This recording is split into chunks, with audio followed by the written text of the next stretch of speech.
एक श्रीमंत मुलगा आपल्या आई वडिलांना वृद्धाश्रमात सोडायला निघाला. जाताना वडिलांनी काहीच विरोध केला नाही, फक्त हसत म्हणाले, बाळा, या वृद्धाश्रमाचा पत्ता जपून ठेव, कारण तुझ्या मुलाला देखील याच पत्त्याची गरज पडणार आहे. तो मुलगा क्षणभर थबकला. त्याच्या डोळ्यात पाणी आले, कारण त्या एका वाक्यात आयुष्यातील सर्वात मोठा धडा दडला होता. आपण जसं आपल्या आई वडिलांशी वागतो तसंच आपल्या मुलांकडून आपल्याला मिळतं. मित्रांनो, आज मी अशाच त्या निस्वार्थी प्रेमाच्या, मायेच्या आणि संस्काराच्या सागराविषयी बोलणार आहे. आज मी ज्या विषयावर बोलणार आहे तो फक्त भाषणाचा विषय नाही, तर आपल्या सर्वांच्या आयुष्याशी, बालपणाशी आणि भावविश्वाशी जोडलेला विषय आहे.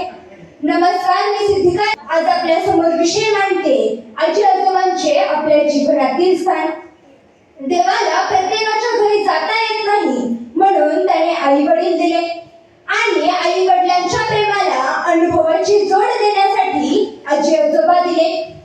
ज्यांच्याशिवाय घराला घरपण नाही, ज्यांच्या सुरकुतलेल्या चेहऱ्यावर अनुभव असतो, ज्यांच्या थरथरणाऱ्या हातात आशीर्वादाची ताकद असते आणि ज्यांच्या मायेत संपूर्ण जग सामावलं जातं, असे असतात आजी आजोबा. आज विज्ञानाने खूप प्रगती केली, मोबाईल स्मार्ट झाले, जग जवळ आले, पण माणसं मात्र लांब गेली. पूर्वी एक कुटुंब पद्धती होती. रात्री जेवण झालं की आजी गोष्टी सांगायची आणि आजोबा जीवनाचे धडे द्यायचे. पण आता आजी आजोबांचा हात हातात घेण्यासाठी आपल्याला वेळ नाही, कारण आपल्या सर्वांच्या हातामध्ये मोबाईल आहे. मोबाईलची बॅटरी संपली की आपण चार्जर शोधतो, पण आपल्या आयुष्याला चार्ज करणाऱ्या आजी आजोबांसाठी 2 क्षण मात्र काढत नाही. मित्रांनो, ज्या घरात आजी आजोबा असतात त्या घरात देवासाठी वेगळं मंदिर बांधण्याची गरज नसते. सुरकुत्यात लपलेलं आयुष्यभराचं ज्ञान, डोळ्यात मायेचा अथांग सागर. सुरकुत्यात लपलेलं आयुष्यभराचं ज्ञान, डोळ्यात मायेचा अथांग सागर. आजी आजोबा म्हणजे घरातील देव, त्यांच्यामुळेच घर होतं सुंदर. आजी आजोबा म्हणजे घरातील देव, त्यांच्यामुळेच घर होतं सुंदर. बँकेतील पैसा वारसा म्हणून मिळतो, बँकेतील पैसा वारसा म्हणून मिळतो, पण आजी आजोबांचे संस्कार कमवावे लागतात. त्यांच्या अनुभवाची किंमत गुगल देऊ शकत नाही, त्यांच्या आशीर्वादाची ताकद कोणतंही विज्ञान मोजू शकत नाही. मित्रांनो, आजची पिढी AI शिकत आहे, पण जुन्या पिढीकडे असलेली इमोशनल इंटेलिजन्स मात्र विसरत चालली आहे.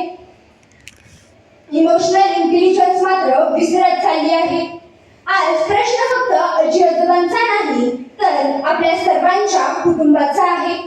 आजी आजोबा संभ्रमात आहेत की आता आपल्या अनुभवाला काही किंमत उरली नाही का? आजी आजोबा संभ्रमात आहेत की आता आपल्या अनुभवाला काही किंमत उरली नाही का? आई वडील संभ्रमात आहेत की मुलांना वेळ द्यावा, की भविष्य घडवण्यासाठी दिवस रात्र धावावं. आणि या दोन्हीमध्ये अडकलंय ते निरागस बालपण, ज्याला आजीच्या गोष्टी हव्या आहेत, आजोबांचा खांदा हवा आहे. इतकंच नव्हे तर मुलांना महागडी खेळणी मिळतील, मोठ्या शाळा मिळतील, मोबाईल मिळेल, पण आजीच्या कुशीतली शांत झोप आणि आजोबांच्या गोष्टीतले संस्कार कोणतंही विज्ञान देऊ शकत नाही.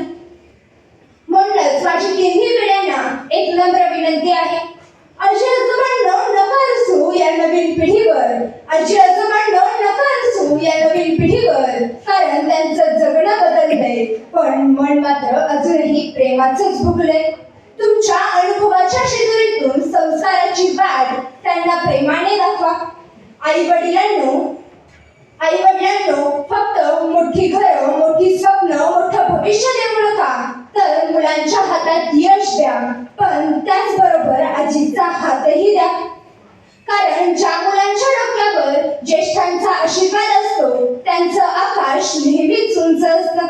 आणि माझ्या छोट्या मित्रमैत्रिणींनो, आजीच्या सुरकुत्यात तिचं बालपण बघू नका, तर आजीच्या सुरकुत्यात तुझं बालपण बघू नका, तर तुमच्या आई बाबांसाठी जागवलेल्या असंख्य रात्री तिथं दडलेल्या आहेत. आजोबांच्या थरथरणाऱ्या हाताकडे बघू नका, आजोबांच्या थरथरणाऱ्या हाताकडे बघू नका. तुमचं भविष्य त्यांनी किती कष्ट सोसले हे बघा. आणि जर या तिन्ही पिढ्या एकत्र आल्या तर घर फक्त विटा सिमेंटचं राहत नाही, तर ते प्रेमाचं, आठवणीचं मंदिर बनतं. मला असं वाटतं की समस्या जनरेशन गॅपची नाही तर कम्युनिकेशन गॅपची आहे. आजी आजोबा म्हणतात आमच्या वेळी असं नव्हतं, मुलं म्हणतात तुमच्या काळातलं आत्ता चालत नाही. आणि या दोन वाक्यांमध्ये हरवतोय तो एक सुंदर शब्द, संवाद. संवाद थांबला तर नाती तुटतात. माझी एक छोटीशी कल्पना आहे. आठवड्यातला एक दिवस no mobile, only family day. त्या दिवशी आजी गोष्टी सांगेल, आजोबा अनुभव सांगतील, आई वडील त्यांच्या आठवणी सांगतील आणि मुलं त्यांचं जग सांगतील. कदाचित त्या एका संध्याकाळीत वर्षानुवर्षांची दुरावलेली मनं पुन्हा जवळ येतील. चला नाती जोडूया, अबोल नात्यांना शब्द देऊया. अबोल नात्यांना शब्द देऊया. नवी पिढी वेगाने होऊ दे, पण पायात संस्काराची माती असू दे. नवी पिढी वेगाने होऊ दे, पण पायात संस्काराची माती असू दे. जुनी पिढी